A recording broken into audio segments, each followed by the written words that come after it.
Hello and welcome to another Dreams of Wings video. This one is a little bit different in that this is it's a currency flight. I don't know if that's what you'd probably call it, but basically it's taking an aircraft up that I haven't flown in a while, or haven't flown much in recent months, and really getting to grips with it again, getting to know its quirks again, going through the checklist, trying to fly it by the numbers more than just taking it up on a quick kind of joyride, which is what sometimes happens.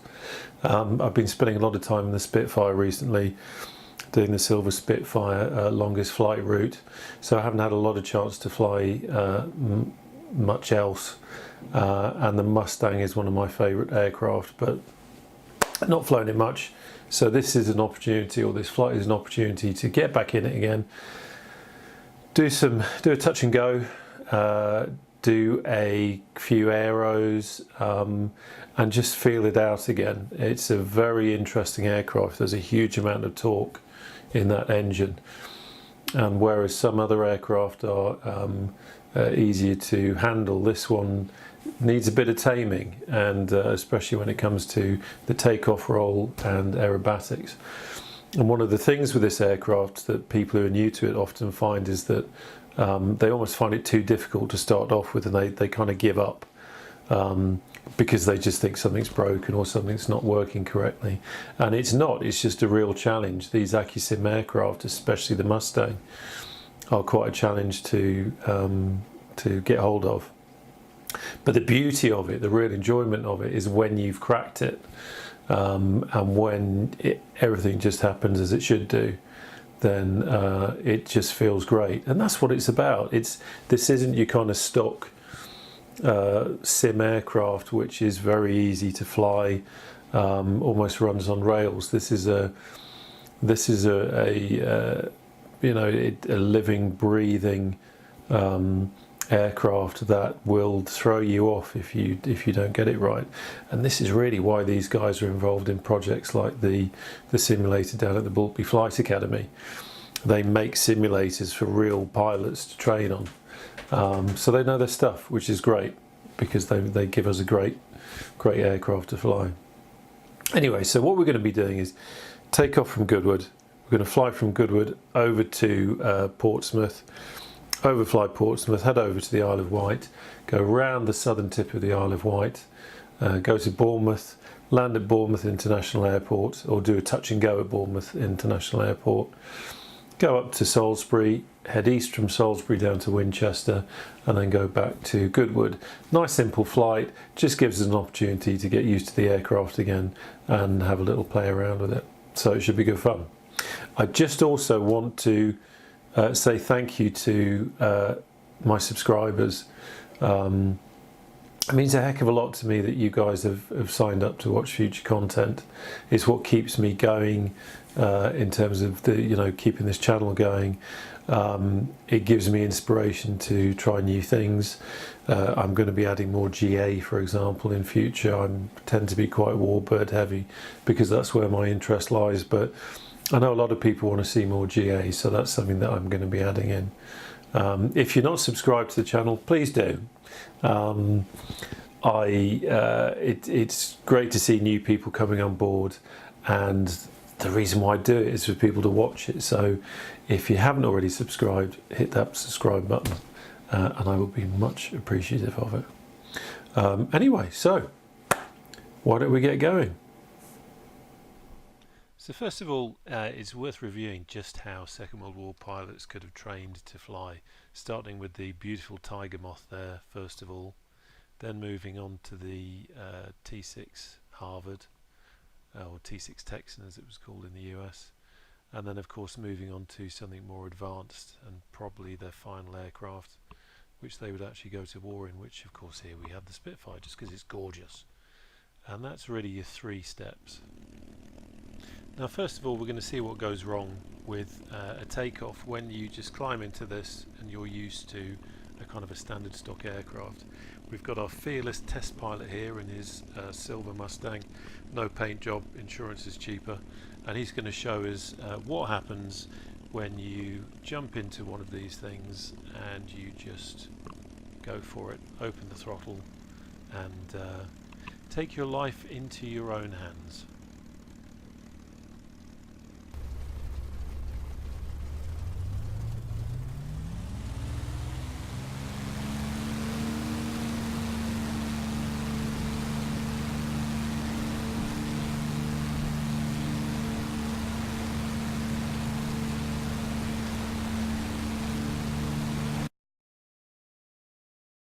So here's our aircraft for today. This beautiful 122 Squadron RAF Mustang P-51D, the Shark, which the real version of which is actually based up at Duxford, but this is a great repaint by Tom Weiss of this beautiful iconic aircraft. So we're going to be starting with a full checklist, might as well. This is a chance to get back in touch with the P-51 again. And the best way of doing that is going through the manual and going through all those little bits and pieces that no doubt I have forgotten from being away from it for a while.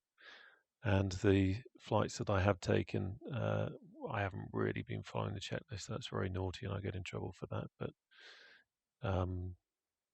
these aircraft you have to get to grips with. You have to remember all your checklists, you have to remember your settings, and you have to treat them properly, otherwise they will go wrong. And that's the great thing about Accu-sim.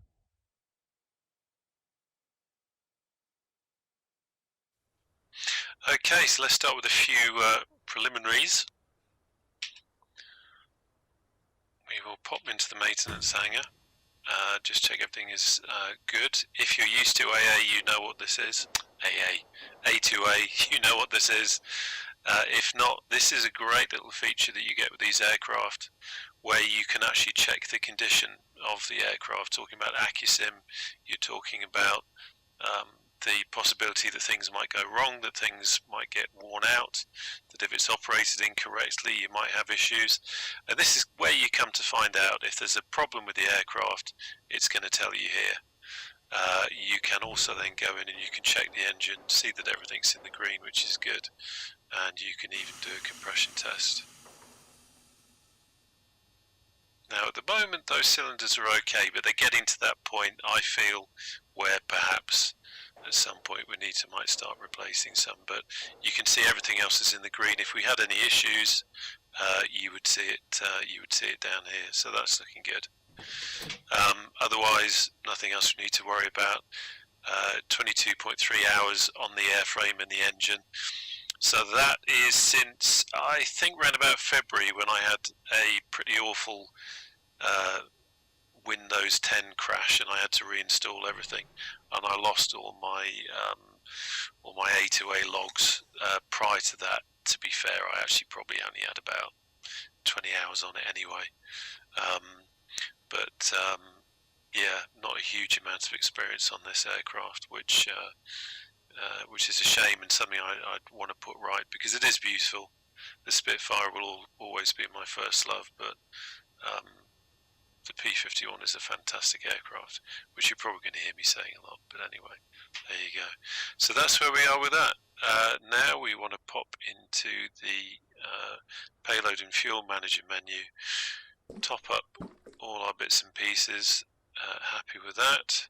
I'm not going to put anything in the fuselage tank. We are going to top up the wing tanks. We're not going too far today, but it's always good to have plenty of fuel. One of the things that I always have to remind myself in this aircraft coming from the Spit is that you do have to select fuel tanks in the Spitfire. You have two fuel tanks, but you don't have to select them. It automatically runs down from top to bottom, I'm pretty sure, and then off you go. This one, you're going to get an imbalance in the wing as you use fuel, so you want to balance that. And also, if you completely forget, you suddenly find yourself spluttering mid-air, which is always makes it exciting. So there's our payload and fuel manager, happy with everything there. Yeah, good to go. Okay, so let's start doing our pre-flight.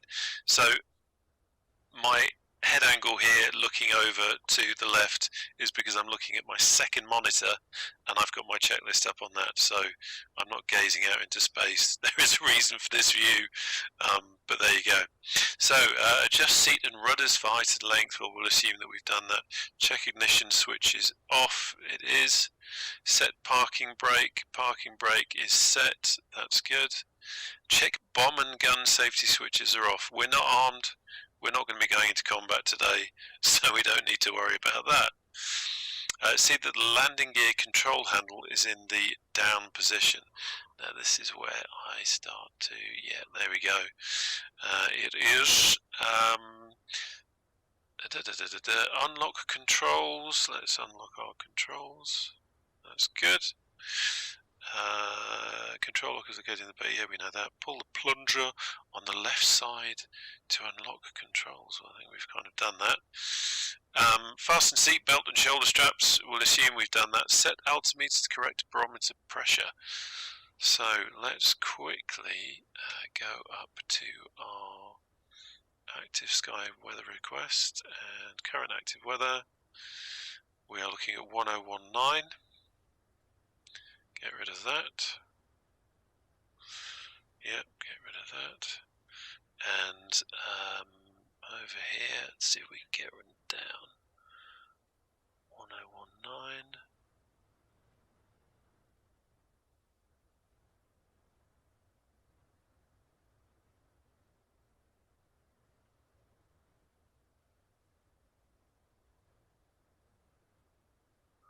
There we go. That'll do us.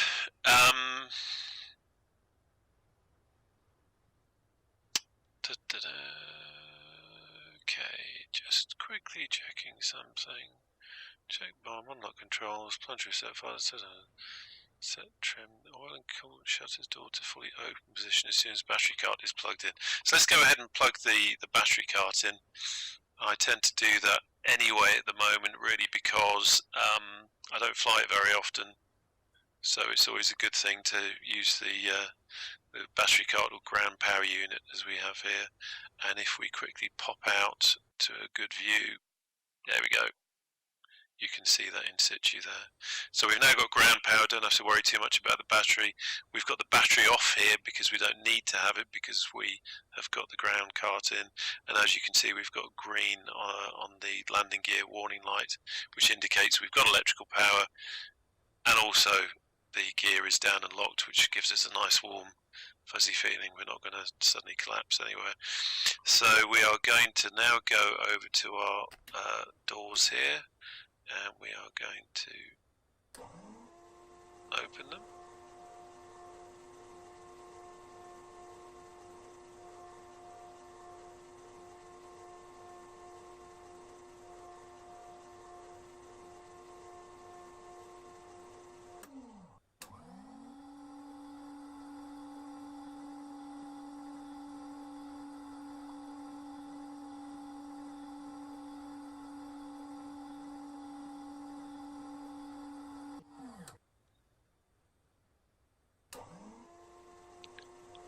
There's no more there.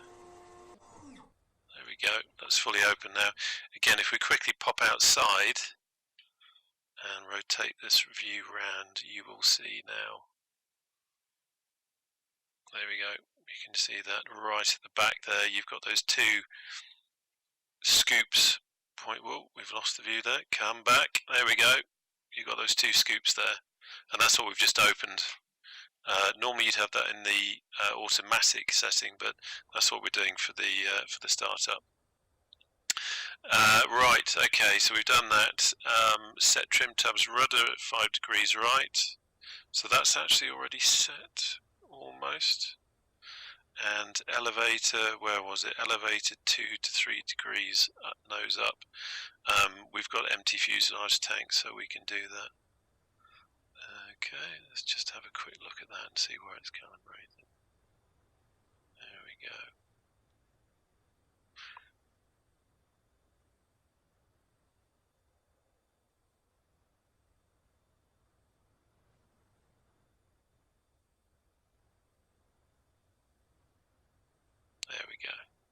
looking for. And we can just see that needle there is giving us our indication.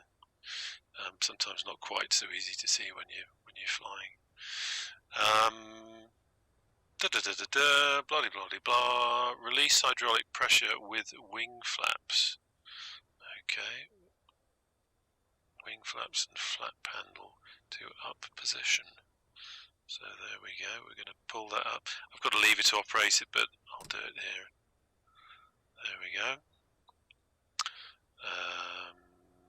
Close canopy.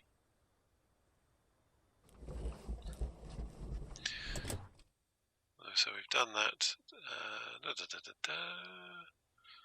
Right, so starting a warm up. Let's just get ourselves in a position here. Ignition switch is off. Have prop pulled through if it has been idle for more than 2 hours. I'm gonna just see if we've got a.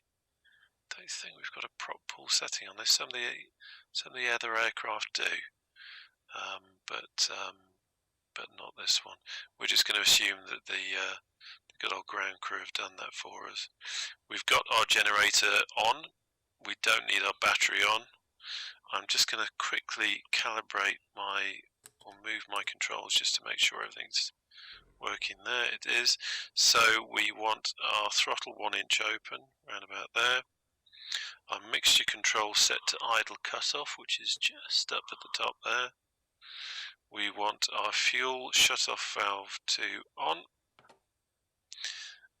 We want our, just going back, we want a propeller fully forward into increased RPM. That's working fine. Got a slight judder on the throttle there. That's really just from an input from, not actually from the control lever, but just to do with the electronics, possibly getting it ever so slightly not quite spot on, but there you go.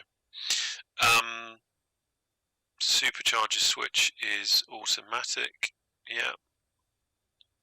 Carburetor air control into ram air.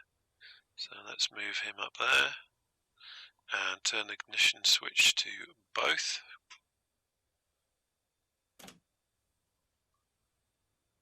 Fuel shut-off valve is on.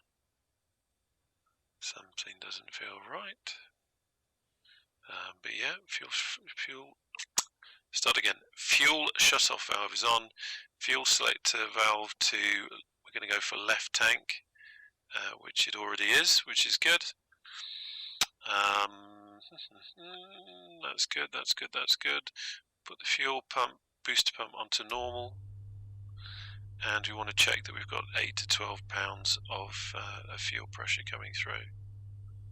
I'm just trying to recall on here where the fuel pressure is. There we go. Mine had gone completely blank there. So we're looking for 8 to 12. And we've actually got 16. Rising to 18. Okay, not going to worry too much about that because we're not getting any other indication of any problems. It's still within the green, so I'll stick with that.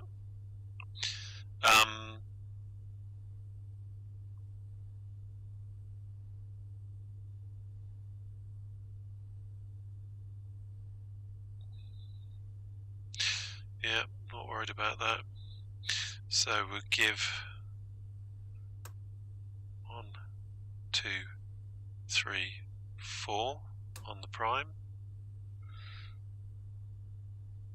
Prop is clear. No one around. Lift the starter switch and off we go. And then we need to be ready with the mixture when that cuts in. Give it a little bit more prime.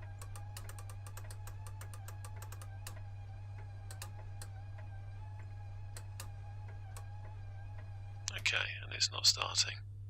This sometimes happens, so let's have a quick look through. We've got the ignition. I'm just going to turn that off for a moment. That's okay, we're okay there. Happy with that, happy with that. Okay, right, let's give her another whirl.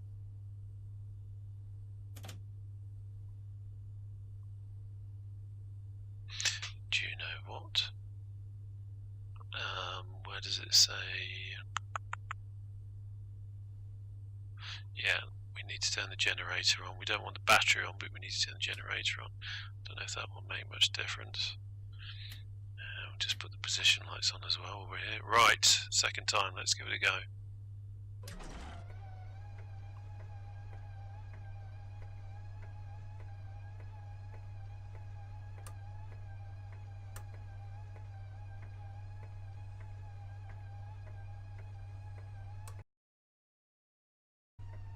Come on, girl.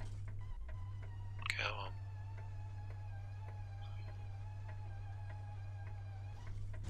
There we go.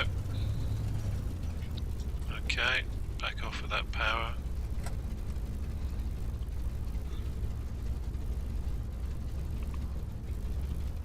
Quickly now, put it on the mixture on to run. We can turn the starter off now. So we want to warm the engine at 1300 RPM. Have a quick look around. Hydraulic system is looking good. T's and P's. We've got oil pressure. That's looking fine. Happy with that. Quickly check the hydraulic system by lowering the flaps.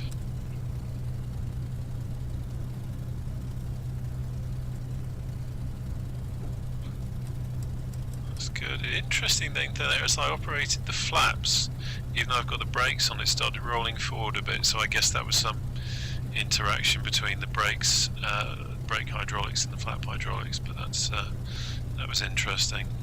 Okay, T's and P's looking good.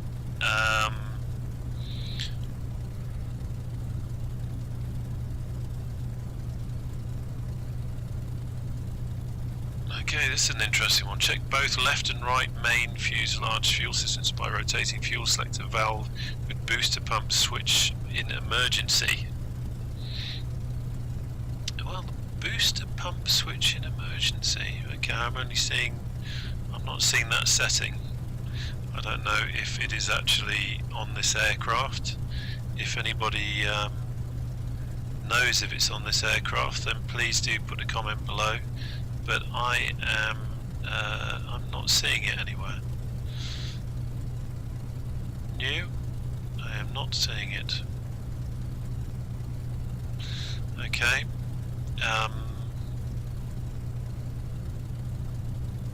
Check both left and right main fuel systems by rotating the fuel selector valve with booster pump switch in emergency.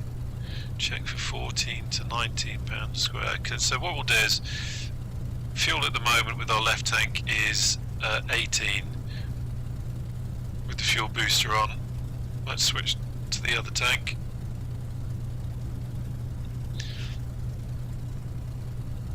And we have a similar value there.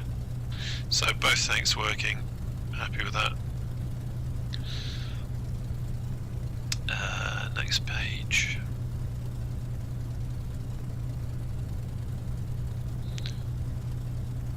Okay, so we are almost ready to taxi. We'll just let it warm up a little bit more.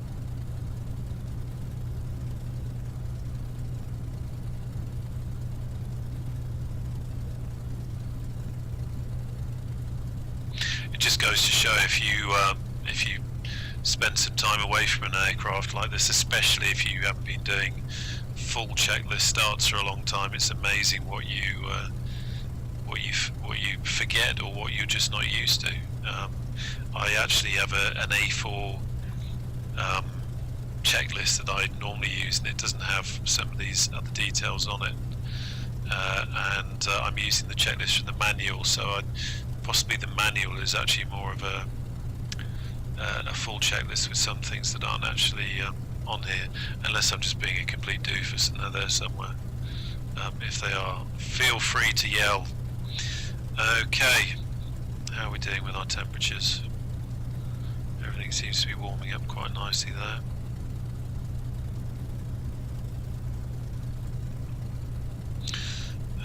So I'm just having another look at my other checklist. Make sure that everything is good.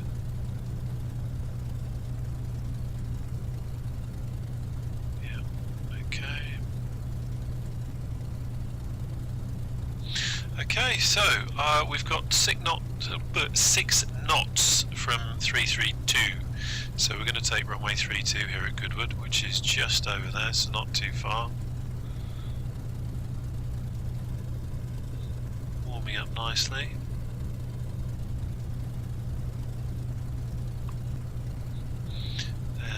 See if we have got take off to there, bum bum bum bum.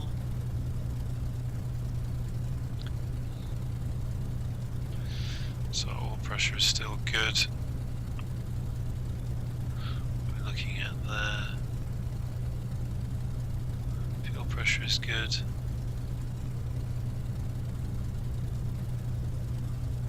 Happy with that.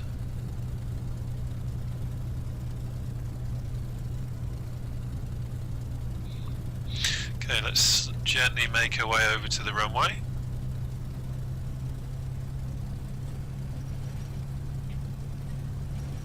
Oh, before we move too far and yank the cord out of the ground power, let's put our battery on.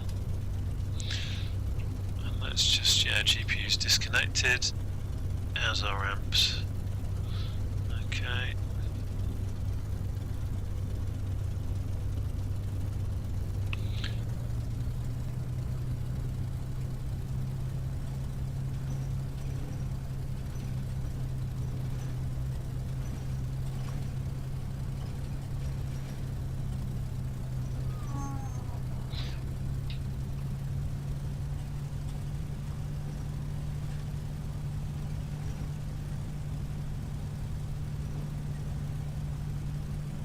First thing I'm noticing here at Goodwood is how sticky it feels taxiing on grass compared to, I normally fly this aircraft at Duxford.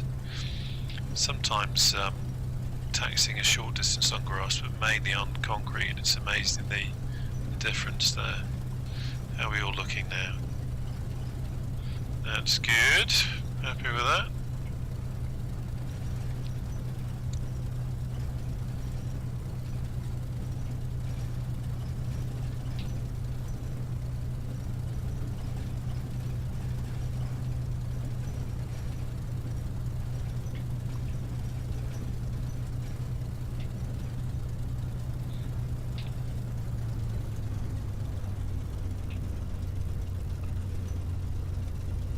So remembering here with the Mustang that if you push the stick forward you can free caster, so we can do some quick turns. If you pull the stick back then you've got a steerable tail wheel that gives you, I think, about 6 degrees either way. And let's line her up. As this is almost into wind, we can do our run-up checks here as well. There's nothing coming. No one's going to give us any nasty surprises. There's Goodwood over there, looking splendid.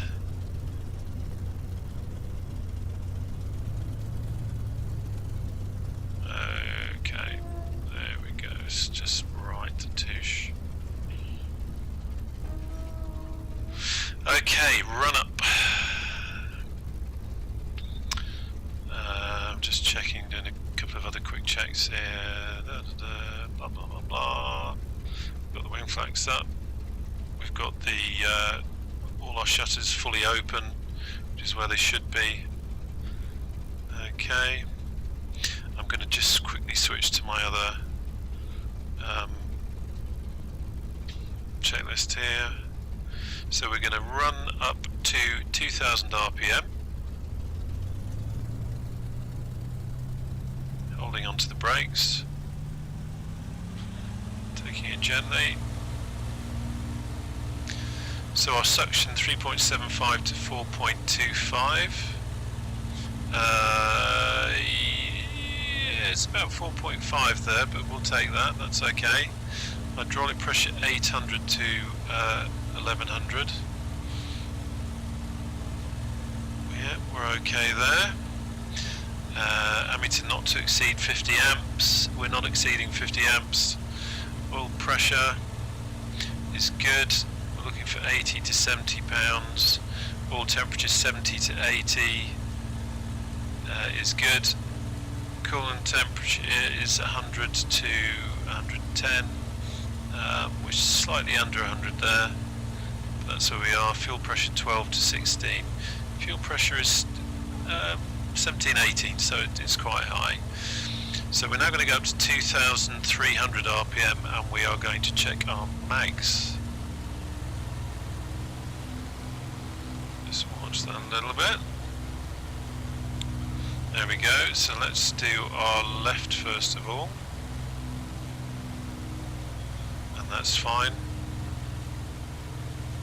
We're looking for a 300 RPM maximum drop, which we're not seeing. Okay, back to both.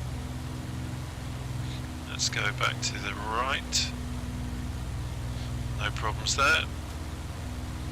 Okay, and let's bring that down. Oh, something that we need to do is, sorry, it was a maximum drop of 100 RPM on the mags. We need to quickly do a prop check.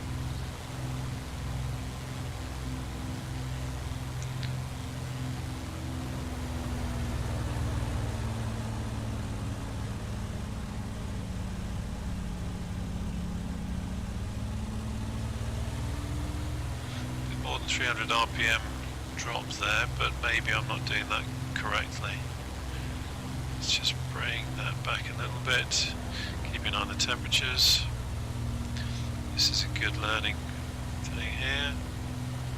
So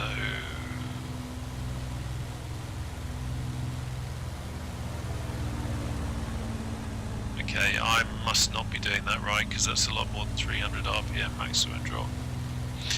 Okay, let's put these to automatic, and let's just give her a little bit of a rest. So you can hear the doors now working their magic. While I'm here, I'm going to quickly check the. So we're 328. I'm seeing. What are we seeing here?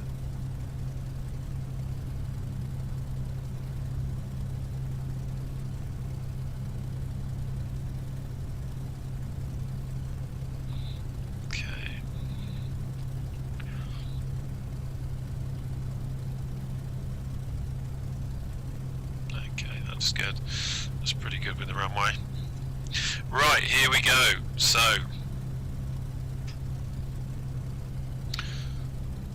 one thing I'm going to quickly do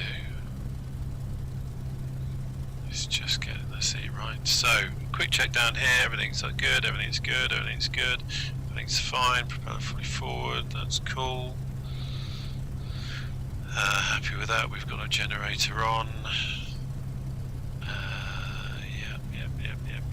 Okay, so stick fully back. Let's just check we've got full free movement of everything. Yes, we have.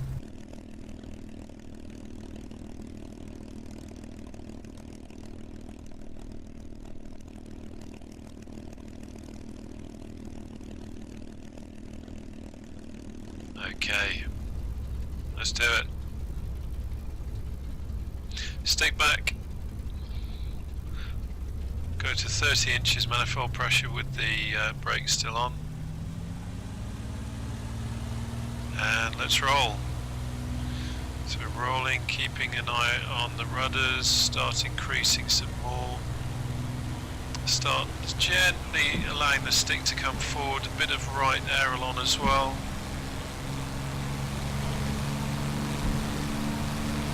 Let the nose come down. And We are up. Not brilliant. Power down.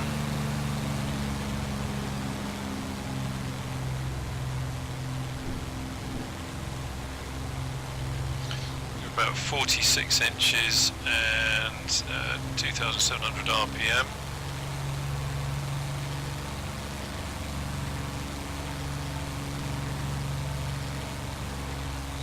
Just continue the climb out. Yeah, that wasn't great, but that's why we do this kind of flight.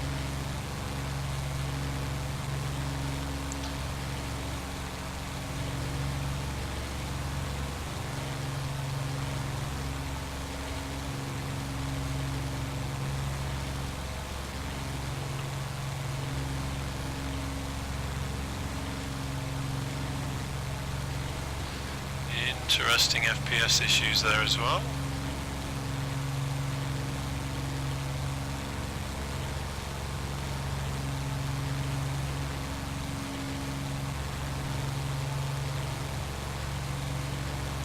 Hopefully that will settle down. I think a lot of that is due to the possibly they've got quite a long draw distance there. Slight bit of buffeting, nothing too bad.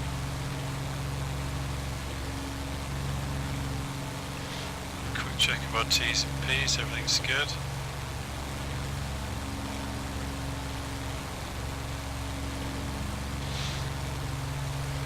Quite a bit of buffeting going on. So a quick look over at the manual now.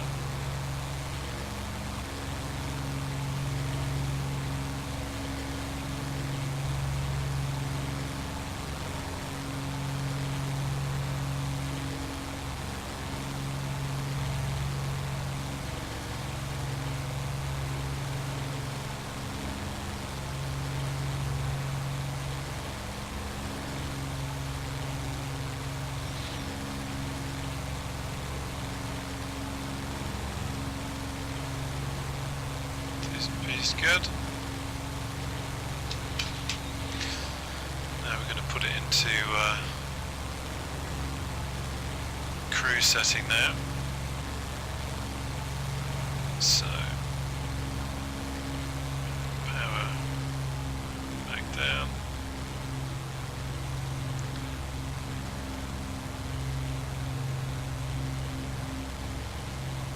There's the RPM there.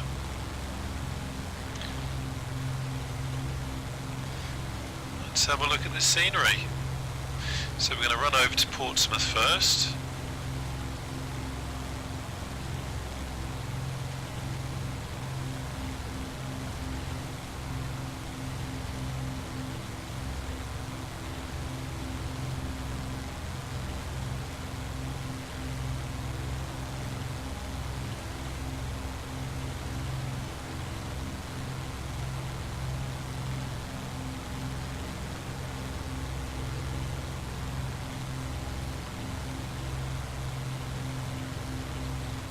A fair bit of buffering going on.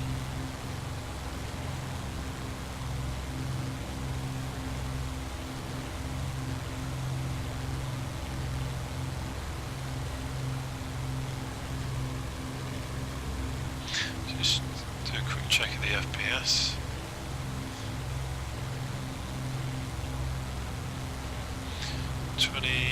It's fluctuating quite a bit.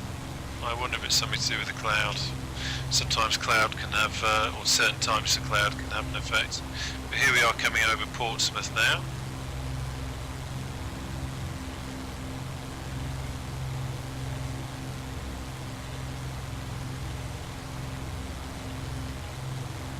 There's the ferry terminals.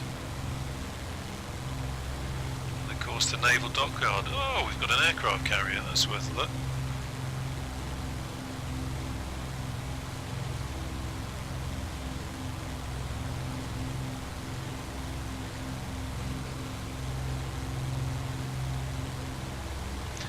Container ships. Note to self, need to try and land on that aircraft carrier one day.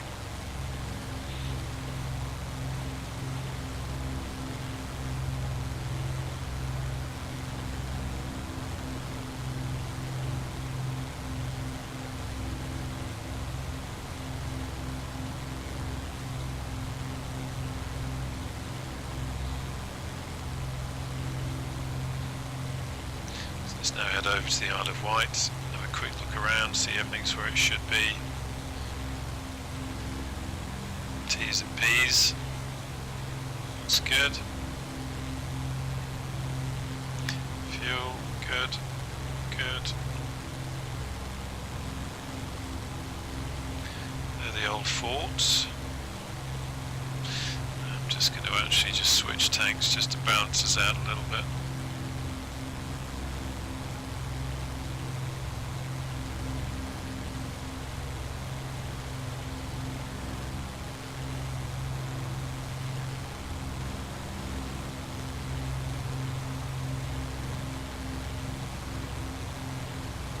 Isle of Wight.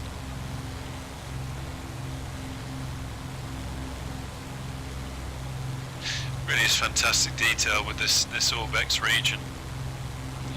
It's great when you find little things like this for the first time.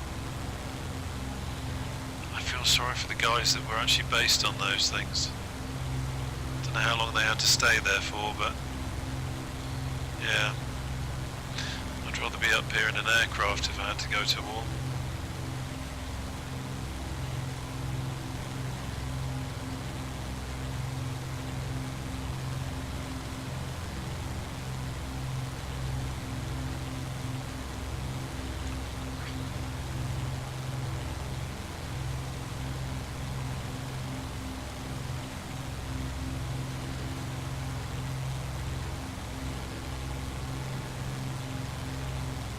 Let's have a quick check of everything. Just going to bring it down a bit lower as we get over here by the Isle of Wight.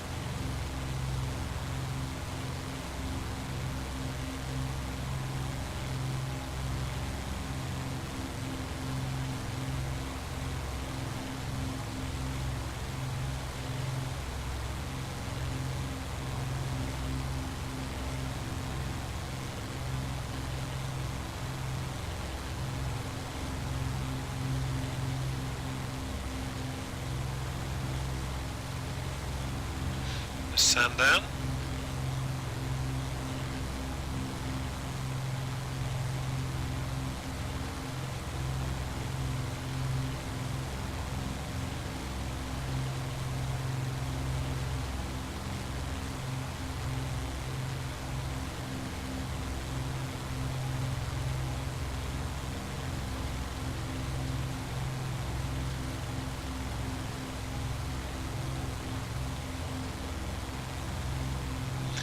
Into a little bit of gloom over here.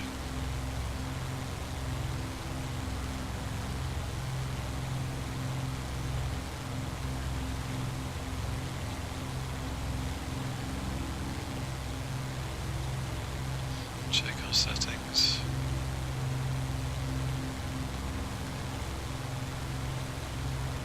Now we're coming up to Ventnor, just round the corner here.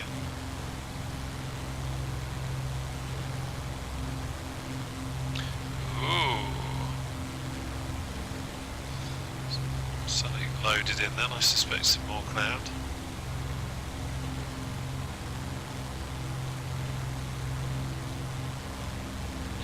I have a suspicion I made some changes in my cloud settings, and I have a suspicion that that might be causing me a few FPS issues.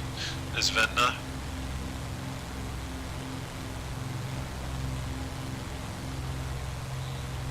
Yeah, I increased the draw distance when I was doing some desert flying in the Silver Spitfire, and really just because it looked better. But I think what's actually happening is here, certainly in a ORBX region, it's causing a few issues there.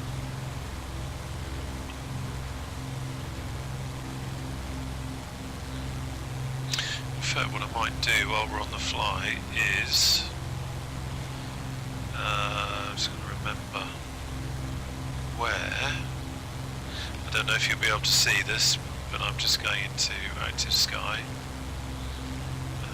cloud options. We've got minimum 100. Let's bring that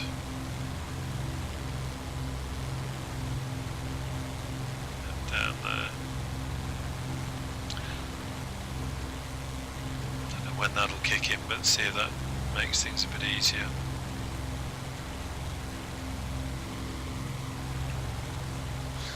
Coming round the southern tip of the Isle of Wight now.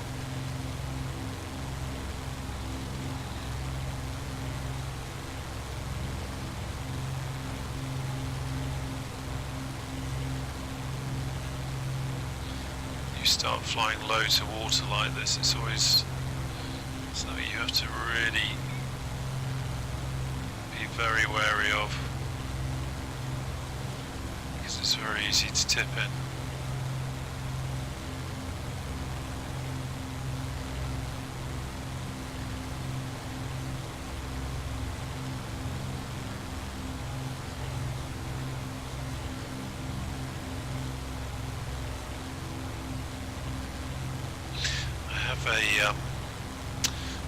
A little mod running called Global Ships AI, which gives you some AI ships, funnily enough, but it's kind of cool. It gives you a bit more, makes the sea a little bit more interesting than it is without it. Just gives it a bit more life.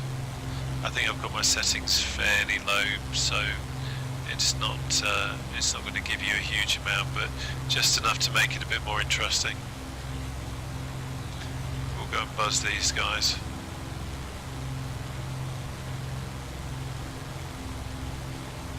Just have a look at everything, see that we're looking good. Yep.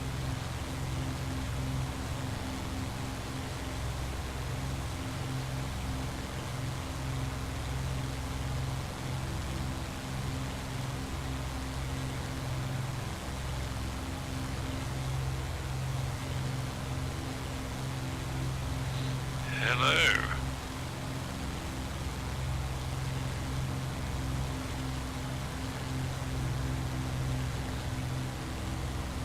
Saying damn show-offs.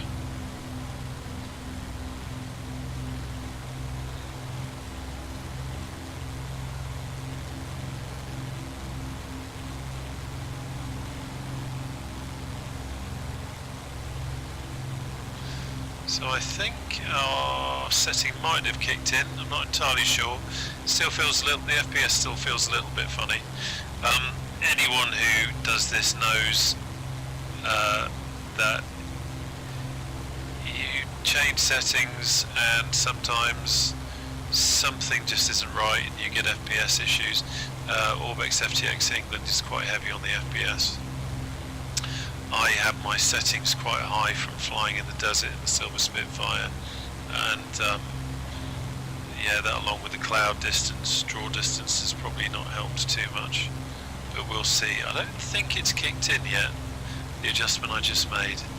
Maybe next time the weather loads it might make a change then, but I'm not really seeing anything at the moment. So heading back inland now, heading to Bournemouth. We'll do a touch and go at Bournemouth. Give us a little bit of landing practice, a little bit of rolling and taking off practice again. Just have a quick look down here. Yeah, looks good.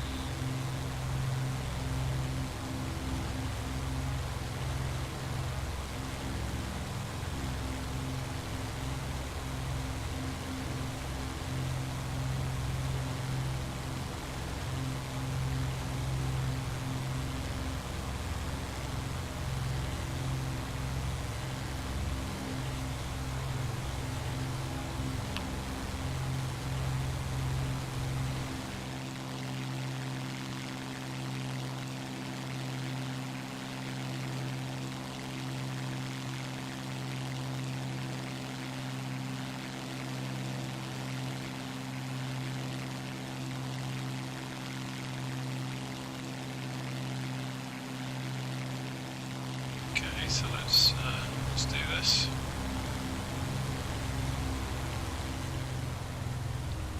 So our runway, going to come back on the power, gently increase our RPM fully forward.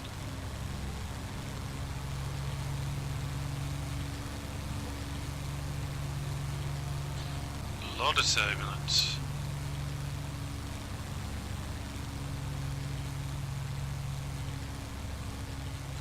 The weather seems to have changed quite a lot. That's interesting. That's just a local thing.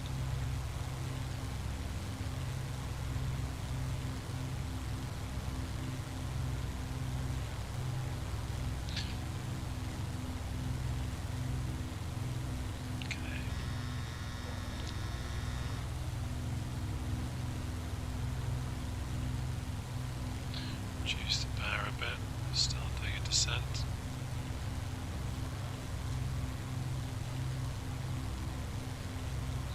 Just going to bring it round a little bit.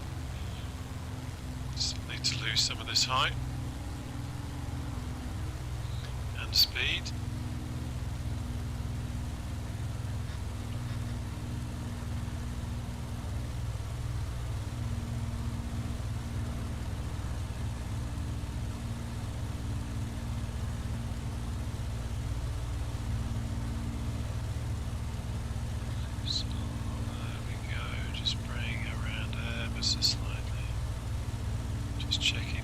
So we've got a crosswind coming from left to right.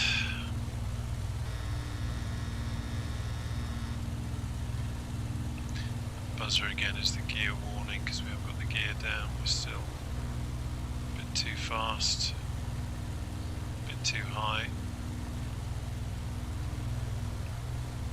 Bring it around just ever so slightly. Do another jink back.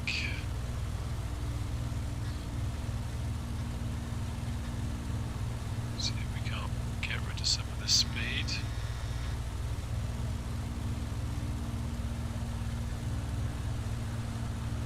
This is, well, there goes our speed.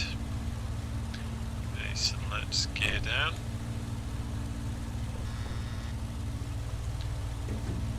Got good green. Ease off the power now. Touch of flap, coming in fast, ease off power, checking for that crosswind, a bit more flap, come to the left, ease her on, a bit hard, back with the power.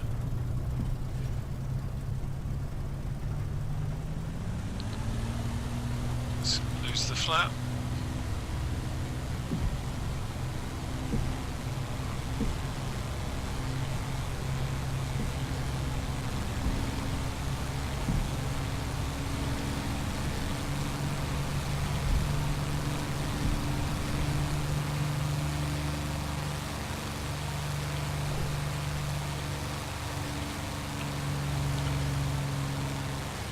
Keep an eye on that gear light.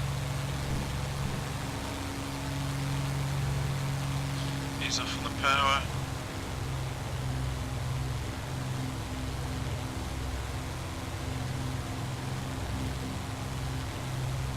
Okay, let's quick check. Yep. Good, okay. Slightly better takeoff there. Oh, FPS doing a dip. That's frustrating. Something a little bit new.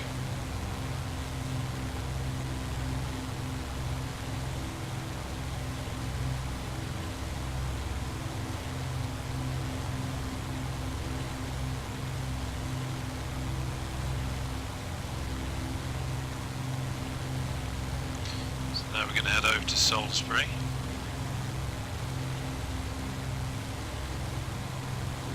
How are we all looking?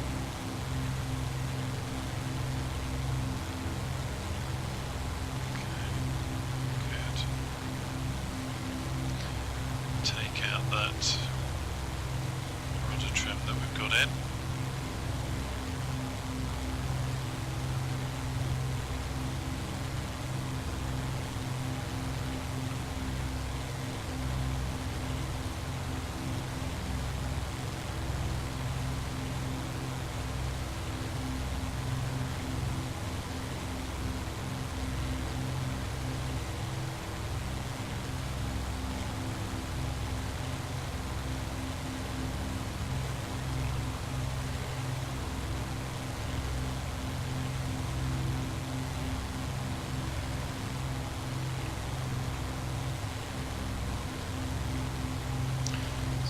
There's our tanks again.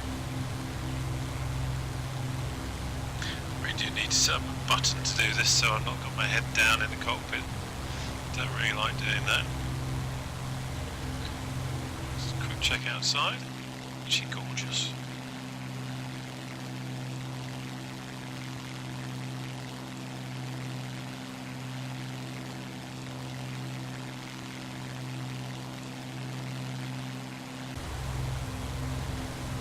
Yeah, this is a lovely aeroplane to fly. It's whereas the Spit is very manual, certainly when it comes to not wanting to boil the radiator on the ground. There's a fair chunk of things on the P51 that are automatic. The main thing with the P51 is just taming that power.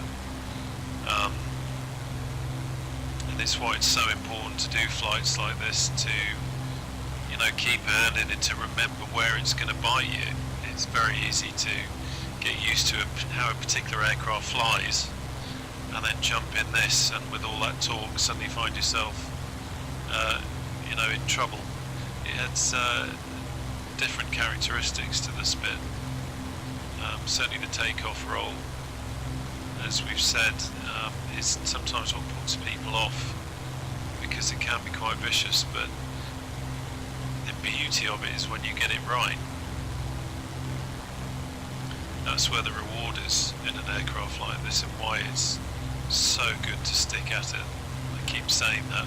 Just stick at it. If you've bought it, you've tried to take off, you're just getting frustrated because you keep careening off the wrong way. Just remember, it's just getting the right technique. Have a look at the A2A forum. There are some incredible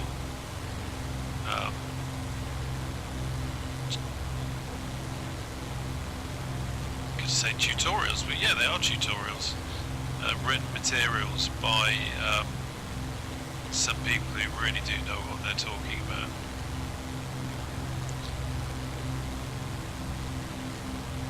We're going up to Salisbury Cathedral now.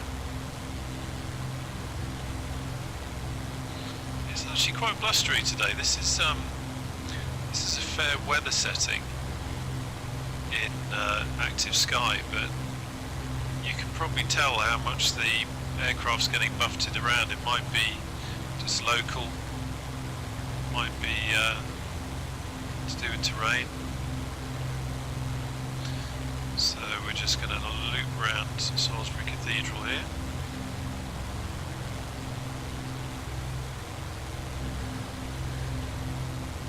Give them a wing wave. Now we're going to head to Winchester.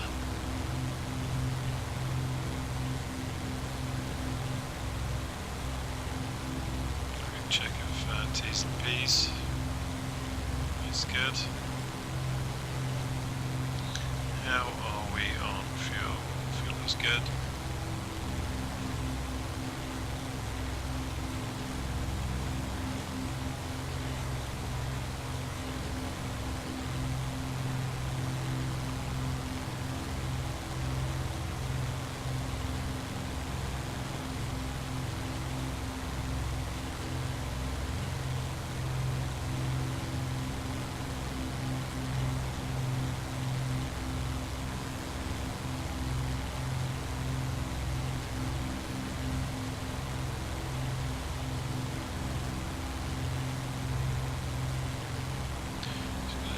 To about 3,000 feet.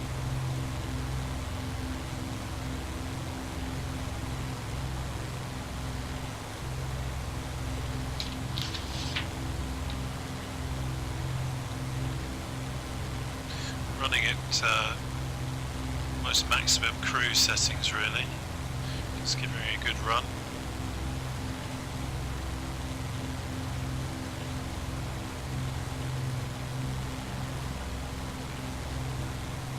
So this is going to be quite interesting.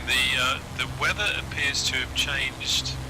As I said before, we've got a different direction on the wind now as we come into, or as we will arrive at Goodwood. We'll see what it's like when we're closer, but it might be landing on a different runway. think playing with some settings has either changed the weather or reset something.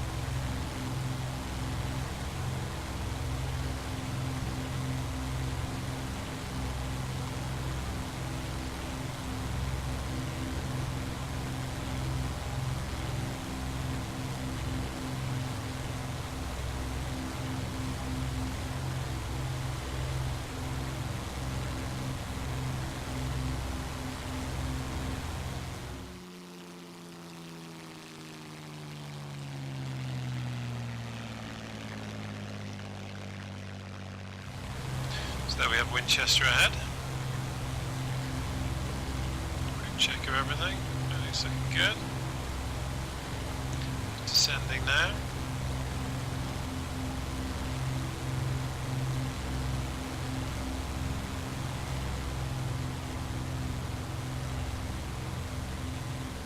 Definitely need to change some of my settings here.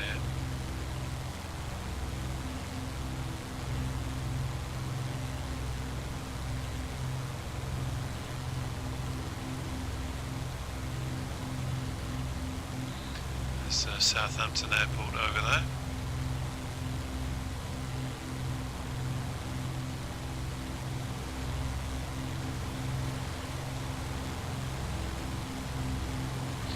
We're just going to crack on to Goodwood.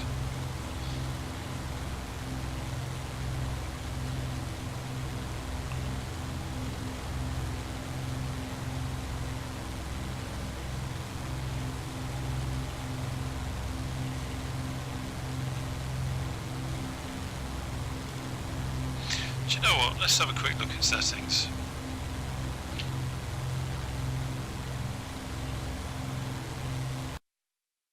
Okay, that's okay.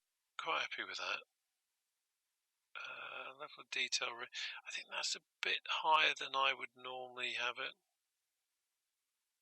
Let's bring that back. Let's bring that back. Happy with that. Let's bring that back a bit. What else have we got? Shadow draw distance will make a big effect. Let's see what happens. Okay, the dreaded loading screen.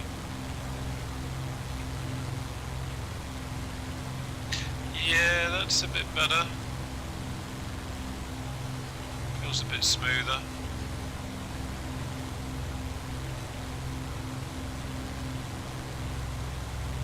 Still looks good. Yeah, that's alright. Happy with that.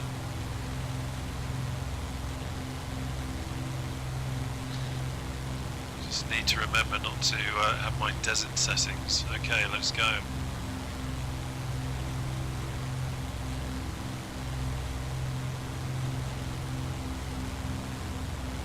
So what are our fuel tanks on there? They're about even.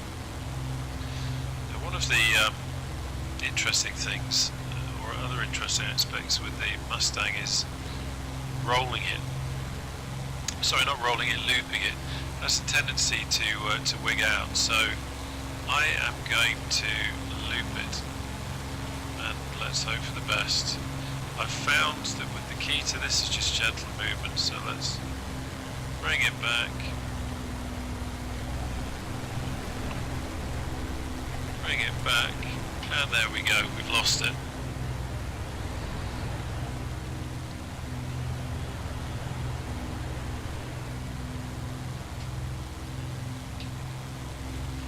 And got control back. It is a very feisty aircraft. Now, it is easier to loop when it's got less fuel in the tanks. So what have we got? Just under 30 in that one. Just under 30 in that one. I don't think that's too bad personally.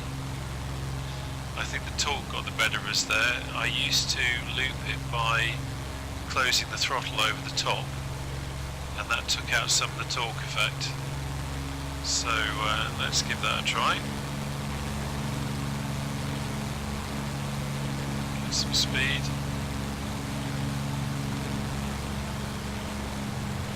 Okay, we're going to go up and lose the torque. There we go. Wind's blowing us around. Getting buffeted.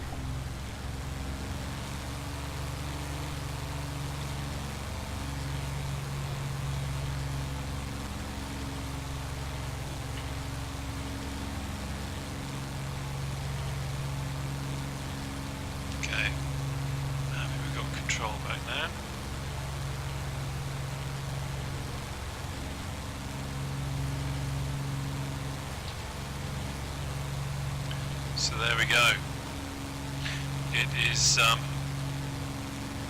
it's a tough nut to crack, and it's incredible how just being away from it, this is kind of what this is all about. This is what I wanted to show you.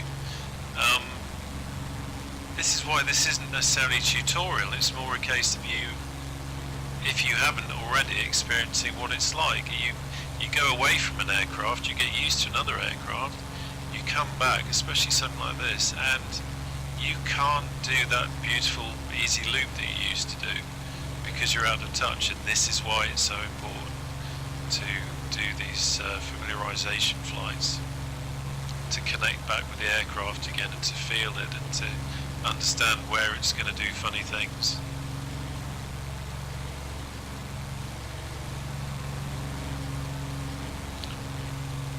As we head back to Goodwood, let's climb for some height again.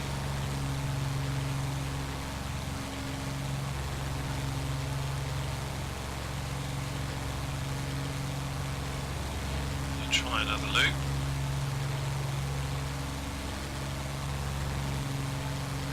Glutton for punishment.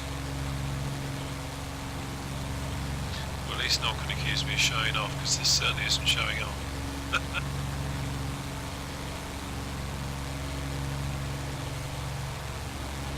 Okay, we've got some height now.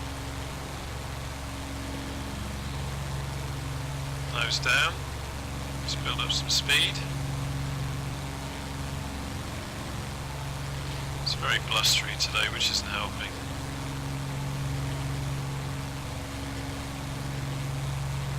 Okay. Now let's get through. Let's pull her over.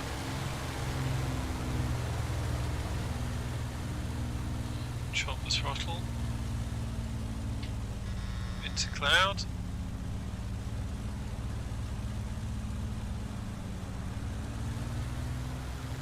Hold that steady. She's wobbling a little bit, but not too bad. There we go. That's okay. That's better.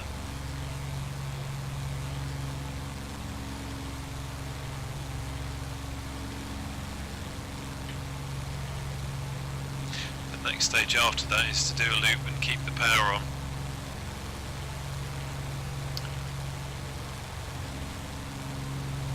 We're quite close to Goodwood now, so we're going to leave that. There we are on our speeds. Let's do a quick roll.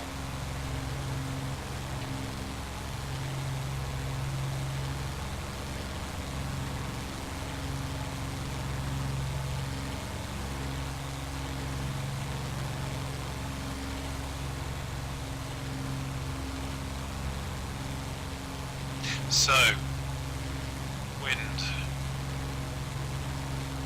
is 12 knots from 180.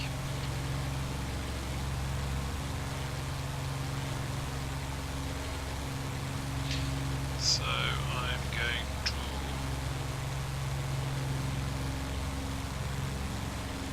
to take 1-4.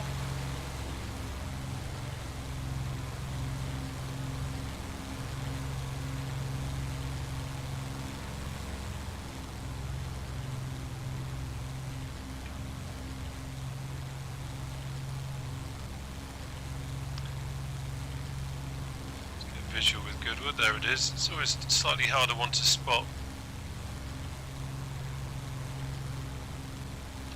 This isn't really a conventional approach. We're not joining a circuit or anything, we're just going to bring it round. Speed not too bad, speed's coming off. Check everything is there, that's good. Watch that speed. Once you get down to 150, you don't really want to be doing anything exciting with the throttle. This isn't a great position to be in. We're a bit slow to be doing this.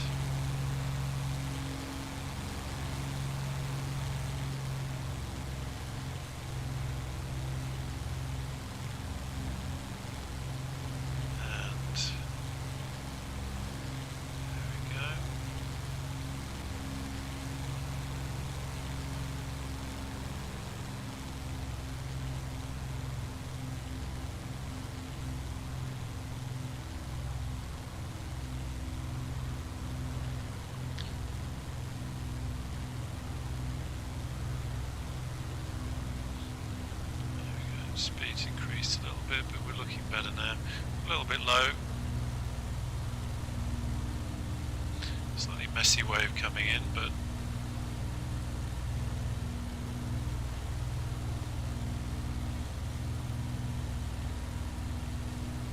let's bring her over now. Right.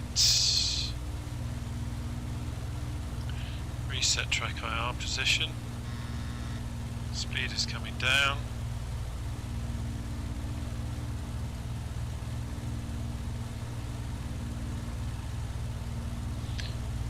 Some more of that speed.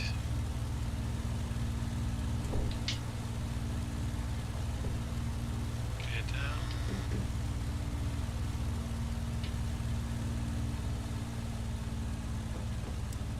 Got a green. Feed in some flat. Just a little bit to start off with. Still going a bit fast.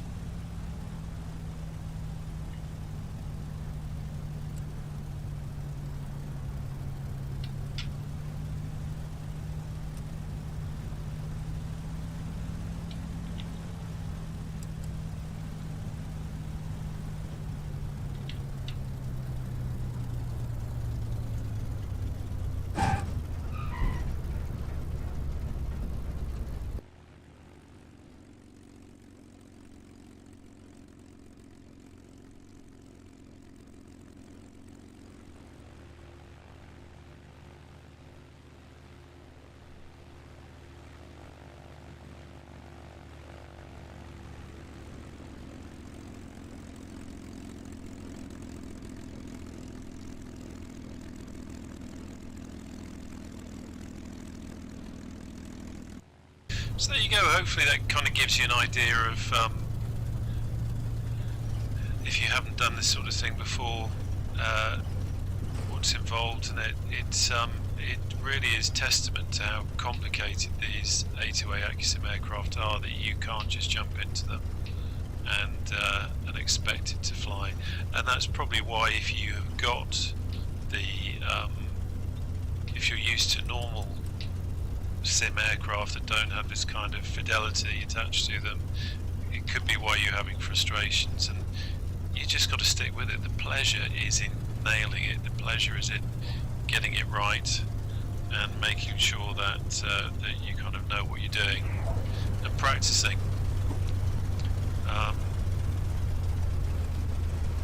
Because it'd be boring if it was easy, wouldn't it? Maybe I need to concentrate on my taxiing and stop talking. I'm just going to bring her up here.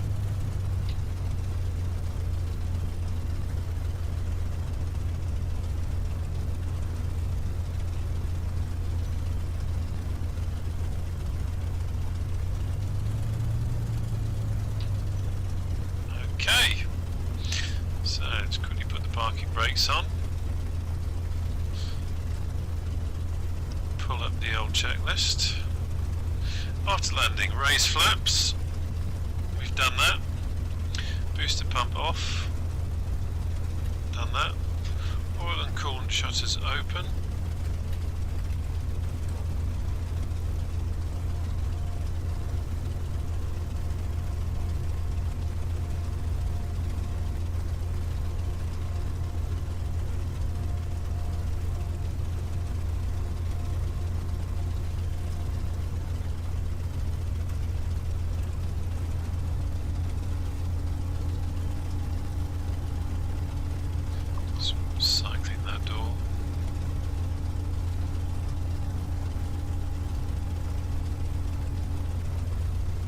That's all open, that's good.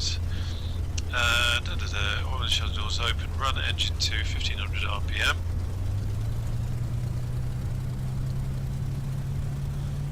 And let's set the mixture to idle cutoff.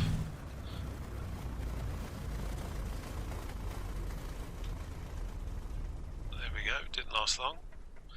Turn the ignition switch to off once the propeller stops turning. Fuel shutter valve off. Turn all switches off. Off. And